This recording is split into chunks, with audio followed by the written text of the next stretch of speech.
The first time I read this story of the road to Emmaus, I was probably in elementary school.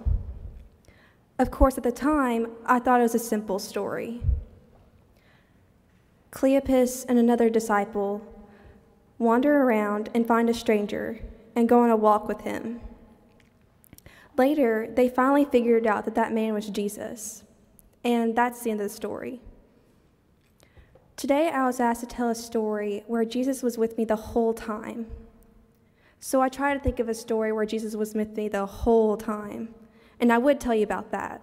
Sounds pretty simple.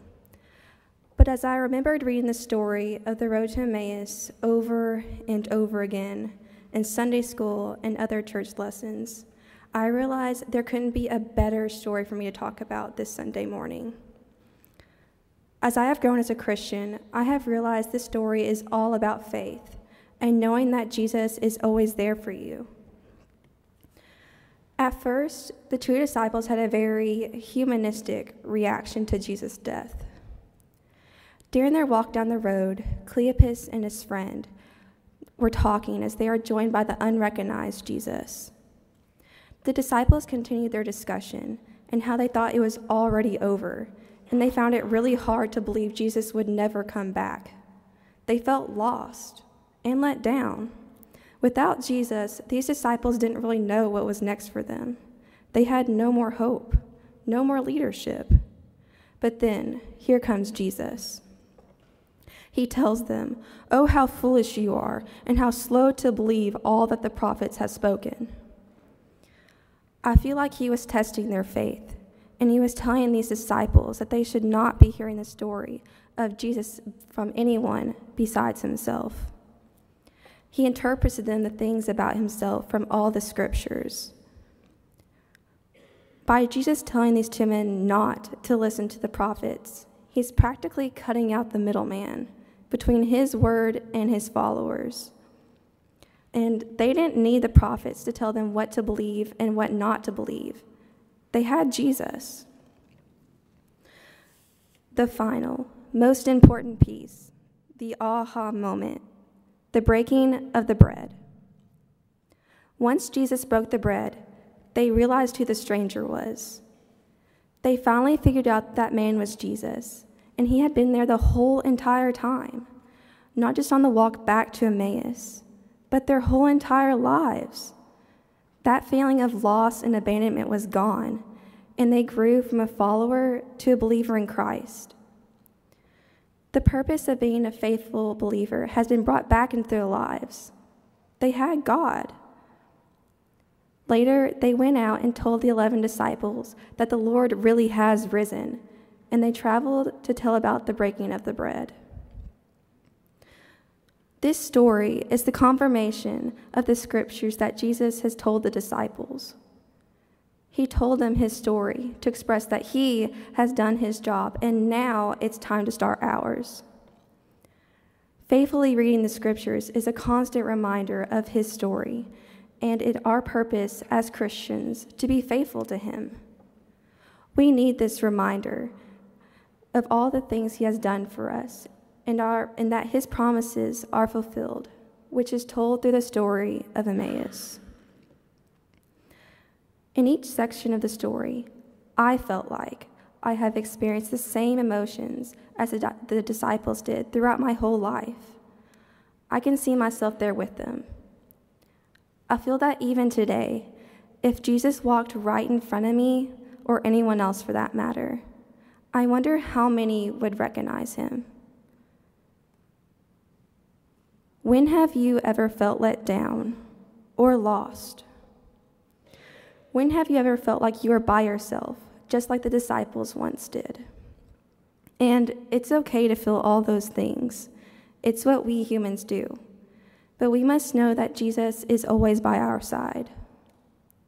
And before I leave this podium, I need to ask you one question.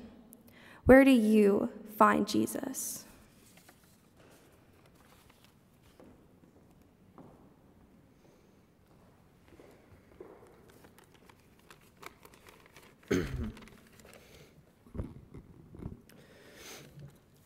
In the story of the road to Emmaus, the men didn't notice that was Jesus.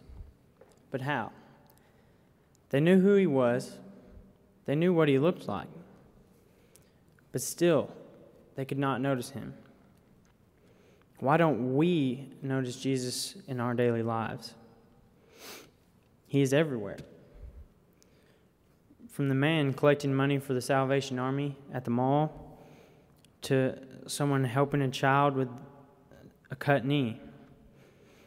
After camp at Passport, the summer of 2011, I started to notice God in a new way. How God had a huge impact on my life, and I interacted with him every day. Just from someone showing kindness or somebody holding the door for me. I never noticed before, but he was there. That was Jesus. How could I have been blind to see him? I feel it's the same way we all miss him. We're so busy. Our minds are always thinking about 100 things at once.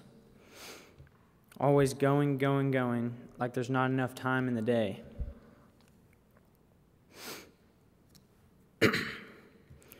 We just need to take time to slow down and see him. In everything you do, look for him. Remember he's there. Sometimes people are just rude or mean, even when they don't try to be. But that's when you have to step up and be the hands and feet of Jesus. It's not just about noticing God. It's also about being Jesus to others so that they may notice God in their lives. That's what I took from the story. I'd like to tell you about Mr. Tom Lane, a man who I saw God in every time I was around him. The man who always said, "I'm not your mama." He taught us so many things to help us grow. He was always willing to help someone or teach somebody, not just a new skill, but always a lesson to take with you through life. He always told the parents in Boy Scouts, "If you give me your boy at the age of 10 or 11, I'll give you back a respectful young man at 18.